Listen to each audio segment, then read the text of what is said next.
Hello বন্ধুরা, আমি তোমাদের কাছে নতুন একটা রেসিপি নিয়ে এসেছি। সাবুর চাট। সাবু দিয়ে আমি চাট বানাবো। দেখো, আমি এখানে সাবু নিয়েছি, এখানে চিলি ফ্লেক্স আছে, চাট মশলা আছে, ব্ল্যাক পেপার আছে, বিট নুন আছে, বাদামকে দেখো আমি ভেজে নিয়েছি, আর এখানে শুকনো লঙ্কা আছে, আর আছে এখানে কারি পাতা। দেখো, আমি শুকনো লঙ্কা ভেজে নিচ্ছি। এবার আমি সাবুটা দেখো ভেজে নিচ্ছি।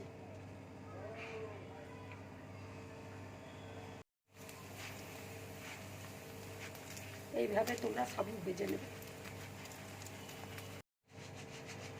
দেখো, সাবুটা আমার ভাজা হয়ে গেছে। এবার আমি প্লেটের মধ্যে তুলে নিচ্ছি। ঠিক এরকম দেখো বড় বড় হয়ে যাবে। এবার দেখো প্লেটের মধ্যে আমি তুলে নিচ্ছি।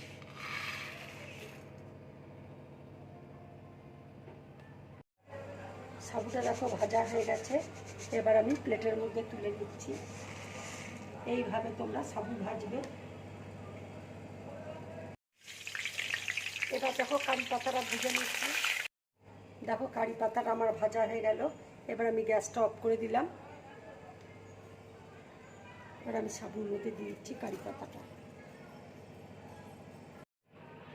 এবার দেখো আমি বিট নুন দিয়ে দিচ্ছি। এবার একটু ব্ল্যাক পেপার দিয়ে দিচ্ছি, একটু চাট মশলা দিয়ে দিচ্ছি। এবার চিলি ফ্লেক্স দিয়ে দিচ্ছি। এবার আমি বাদাম দিয়ে দিচ্ছি, সেও ভাজা দিয়ে দিচ্ছি।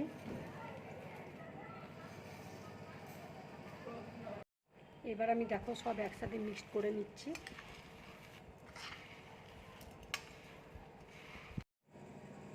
বন্ধুরা, তোমরা এইভাবে সাবুর চাট বানিয়ে খাবে, খুব ভালো লাগবে খেতে। এটা ভীষণ মুখরোচক খাবার এবং খাওয়া ভীষণ উপকারী।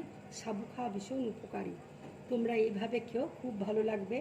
যদি আমার এই রেসিপিটা তোমাদের ভালো লাগে তাহলে লাইক করবে, শেয়ার করবে, আর ড্রিম ব্লগ চ্যানেলটাকে সাবস্ক্রাইব করবে। নমস্কার।